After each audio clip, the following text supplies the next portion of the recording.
हे दोस्तों, मैं यशवंत इस सीआई अब चैनल में आपका बहुत बहुत स्वागत करता हूं। दोस्तों, आज हम यहां पर स्टार्ट करेंगे ऑब्जेक्ट ओरिएंटेड प्रोग्रामिंग के ट्यूटोरियल को। और दोस्तों, आज हम यहां पर स्टार्ट करेंगे पार्ट 4 को। और आज हम यहां पर क्लासेस और जेनेरिक फंक्शंस को थियोरेटिकली समझने वाले हैं। तो दोस्तों, अभी बिना टाइम को वेस्ट किए करते हैं अपने सेशन को स्टार्ट। और दोस्तों, यहाँ पर समझते हैं क्लासेस और जेनेरिक फंक्शंस को इसी आर प्रोग्रामिंग में।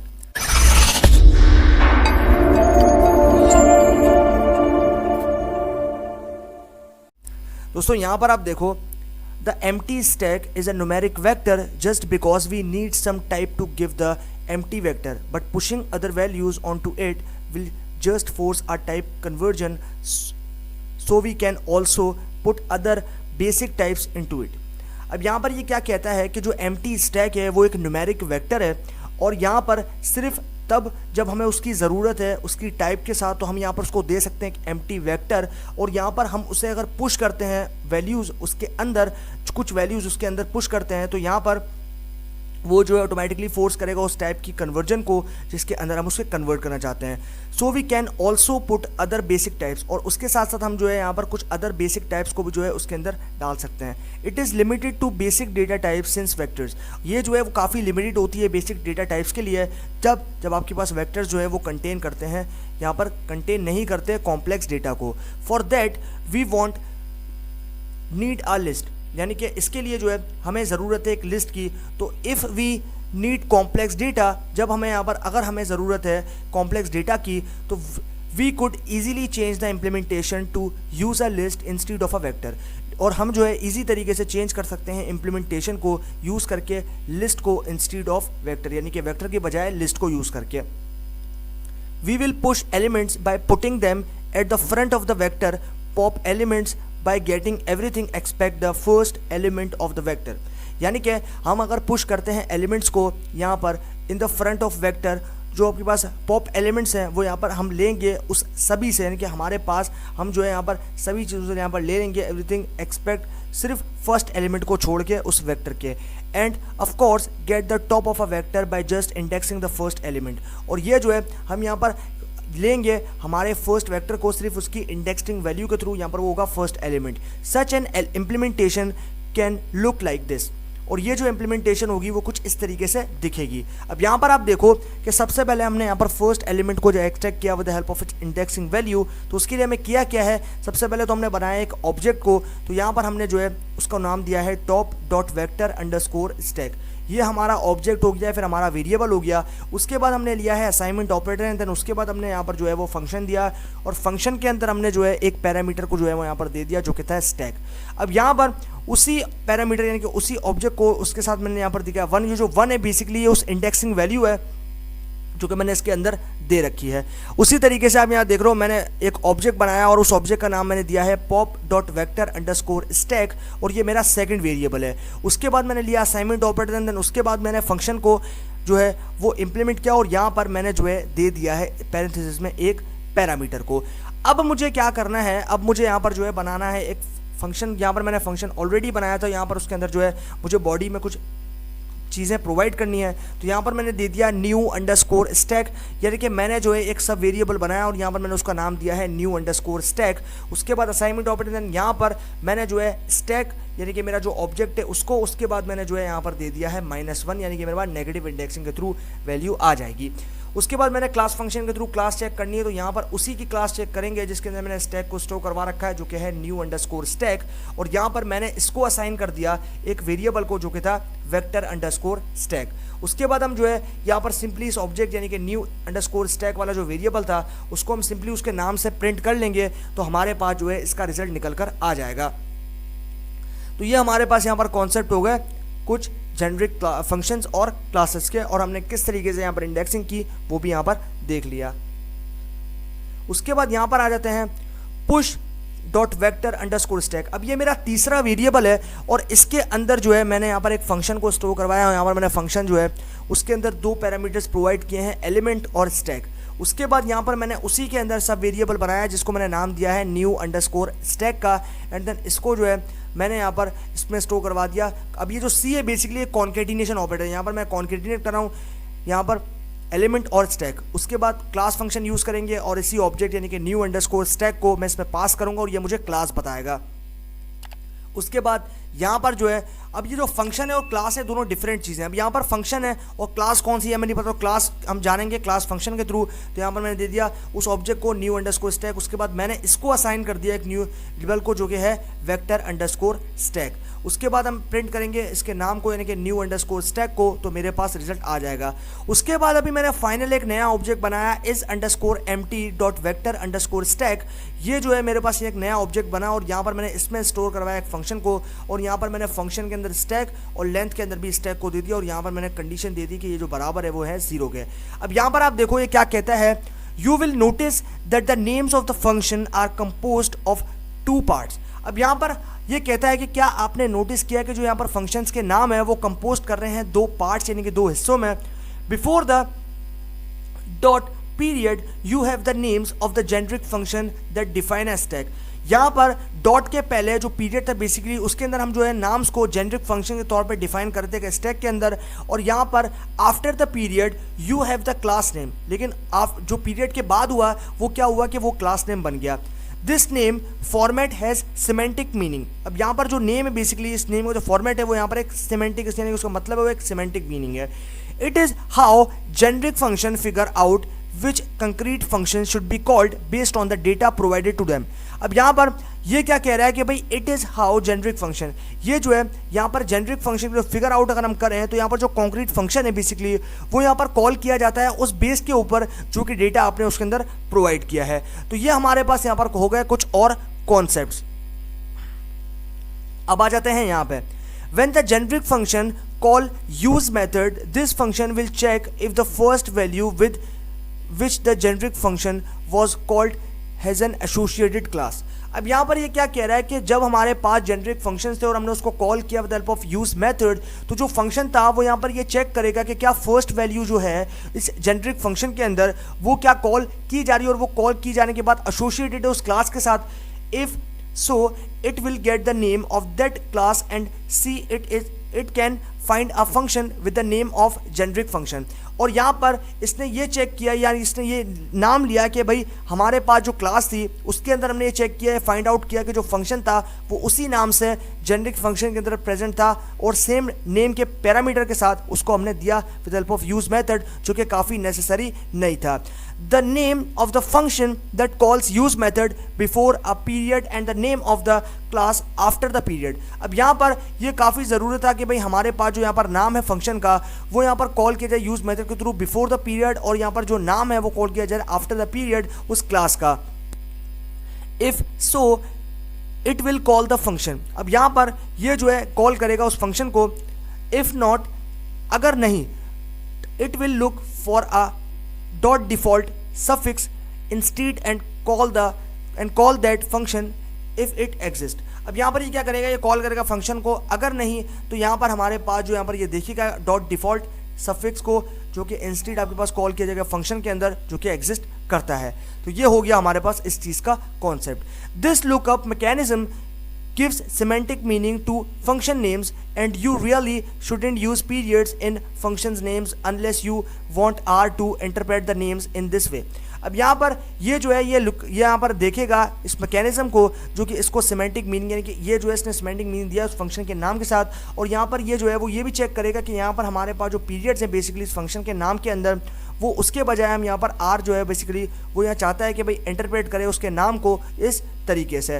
The built in function in R not careful about this R has long history and is not terribly consistent in how functions are named. अब यहाँ पर जो बिल्ट इन फंक्शन है R के साथ वो इस बात के लिए केयरफुल नहीं होते कि हमारे पास जो आर है उसकी हिस्ट्री कितनी ज़्यादा लॉन्ग है या फिर वो जो है टेरिबली कितने ज़्यादा कंसिस्टेंस है उस फंक्शन के अंदर जो कि आपके पास यहाँ पर नाम के साथ दे रखे हैं। But it you don't want to accidentally implement a function that works as a concrete implementation। लेकिन अगर आप यहाँ पर accidentally implement करते हो किसी भी फंक्शन को तो वो वर्क करता है कि वो काम करता है कंक्रीट इम्प्लीमेंटेशन की तरह एक जेनरिक फंक्शन के अंदर।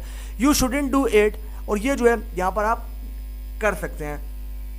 If we call push on a vector stack, अगर आप यहाँ पर कॉल करते हो एक या फिर पुश करते हो एक वेक्टर स्टैक के अंदर, तो यहाँ पर वो क्या करेगा कि यहाँ पर it will therefore we push dot vector underscore stack that will be called instead of push dot default. अब यहाँ पर वो जो है वो क्या करेगा कि हमारे पास पुश करेगा, यानी कि जो हमारे पास जो वेक्टर्स हैं जो कि हमने यहाँ पर ऑब्जेक्ट बनाए थे push dot vector underscore stack that will be called instead of push dot default, यानी कि ये जो है बजाय इसके push dot vector underscore stack के वो यहाँ पर कॉल करेगा पुश डॉट डिफॉल्ट वाले वेरिएबल या फिर ऑब्जेक्ट को। तो ये हमारे पास यहाँ पर हो गया इसका कॉन्सेप्ट। अब यहाँ पर आप आ जाओ इस एग्जाम्पल में, तो यहाँ पर आप देख रहे हो मैंने 3 स्टैक बनाया।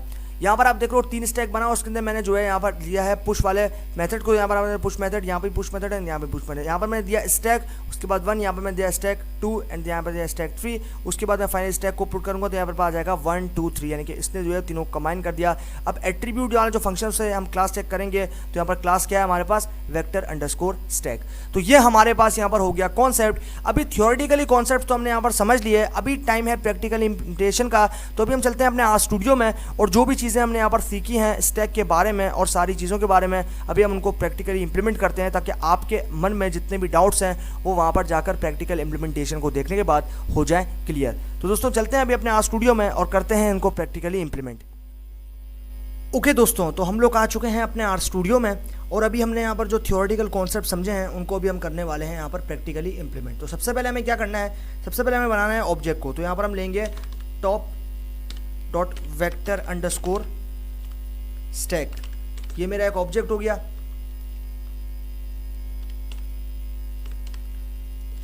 Score stack, okay. तो ये भाई मैंने एक ऑब्जेक्ट जो है वो यहाँ पर एकदम प्रिसाइजली बना दिया। उसके बाद लेना है असाइनमेंट ऑपरेटर एंड देन उसके बाद मुझे लेना है फंक्शन को। तो यहाँ पर मैं लूंगा फंक्शन और फंक्शन के अंदर मुझे देना है एक पैरामीटर जो कि होगा स्टैक एंड देन उसके बाद मुझे जो है वो यहाँ पर प्रोवाइड करना है स्टैक देन पैरेंथेसिस और यहाँ पर मुझे देना है -1। उसके बाद अभी मुझे क्या करना है, एंटर को प्रेस करना है। अब जैसे ही मैंने एंटर को प्रेस किया आप यहाँ पर देख रहे हो मेरे पास कोई भी जो है वो यहाँ पर एरर नहीं आया और मेरे पास एग्जीक्यूशन जो है वो यहाँ पर हो गई है। अब मुझे क्या करना है, अब मुझे बनाना है सेकंड वेरिएबल। तो यहाँ पर मैं दूंगा pop dot vector underscore stack. उसके बाद लेना है असाइनमेंट ऑपरेटर एंड देन उसके बाद सेम जो है मुझे यहाँ पर उसी तरीके से फंक्शन को ले लेना है। उसके बाद लेना है स्टैक और यहाँ पर अब मुझे जो है वो यहाँ पर बना दिया है मैंने फंक्शन। अब यहाँ पर मैं दूंगा इसके अंदर पेरेंथेसिस को, यहाँ पर मैंने दे दिया है भाई हमारे पास डिक्शनरी को। अब मुझे इसके अंदर एक सब वेरिएबल बनाना है जिसको मैं नाम दूंगा न्यू अंडरस्कोर स्टैक का। यहाँ पर मुझे देना है न्यू अंडरस्कोर स्टैक, उसके बाद देना है असाइनमेंट ऑपरेटर एंड देन उसके बाद मुझे देना है स्टैक और यहाँ पर मैं इंडेक्सिंग वैल्यू दूंगा -1। उसके बाद मुझे जो है सिंपली यहाँ पर प्रेस करना है शिफ्ट प्लस एंटर और उसके बाद मुझे देनी है क्लास। तो यहाँ पर मैं दूंगा क्लास और यहाँ पर मुझे पैरेंथेसिस में देना है उसी ऑब्जेक्ट का नाम, यानी कि क्लास फंक्शन के थ्रू मैं उस ऑब्जेक्ट के अंदर स्टोर की क्लास को चेक करूँगा। उसके बाद इसको मुझे असाइन करना है with help of assignment operator एक वेक्टर को। तो यहाँ पर मैं दूंगा वेक्टर अंडरस्कोर स्टैक, ओके। उसके बाद अब मुझे क्या करना है, अब मुझे जो है सिंपली यहाँ पर एंटर को प्रेस करना है। तो भाई जैसे ही मैंने एंटर को प्रेस किया आप यहाँ पर देख रहे हो मेरे पास जो है वो यहाँ पर एग्जीक्यूशन हो गई। अब मैं जो है वो क्या करूँगा, इसको प्रिंट करूँगा, फिर हम देखते हैं कि हमारे पास जो रिजल्ट है वो क्या आता है। तो यहाँ पर मैं सेकंड वाला variable pop dot vector underscore stack, इसको जो है अभी मैं यहाँ से प्रिंट करता हूँ और फिर हम देखते हैं कि हमारा जो रिजल्ट है वो क्या आता है।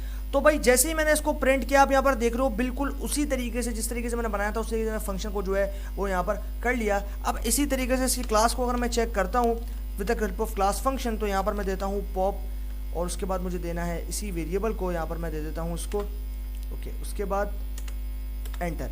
तो जैसे ही मैंने एंटर किया आप यहाँ पर देख रहे हो क्लास इसने मुझे बताया कि ये जो है ये एक फंक्शन है। तो यहाँ पर जो है इसने मुझे बताया कि मैंने क्लास फंक्शन के थ्रू इस वेरिएबल को पास किया जिसमें मैंने फंक्शन स्टोर करवाया था। तो यहाँ पर इसने मुझे बता दिया कि यहाँ पर जो है ये एक फंक्शन है। तो ये हमारे पास यहाँ पर होगा इसके कॉन्सेप्ट्स और हमने जो है इसको यहाँ पर देख लिया। अब हमें क्या करना है, ये सारी चीज़ें जो है वो हमने यहाँ पर देख ली और इसको जो है हमने यहाँ पर कवर कर लिया। अब हमें जो है इसके अंदर फर्दर चीज़ों को जो है वो यहाँ पर देखना है और हमें यहाँ पर क्या करना है, हमें करना है न्यू स्टैक को प्रिंट। तो हम करेंगे यहाँ पर प्रिंट, उसके बाद हमें देना है हमारे ऑब्जेक्ट का नाम जो कि है न्यू अंडरस्कोर स्टैक। यहाँ पर मैं दूंगा न्यू स्टैक, उसके बाद एंटर। अब जैसे ही मैंने एंटर किया, मैं यहाँ देख रहा हूँ मेरे पास जो है यहाँ पर न्यू स्टैक वाला कोई भी ऑब्जेक्ट यहाँ पर नहीं है।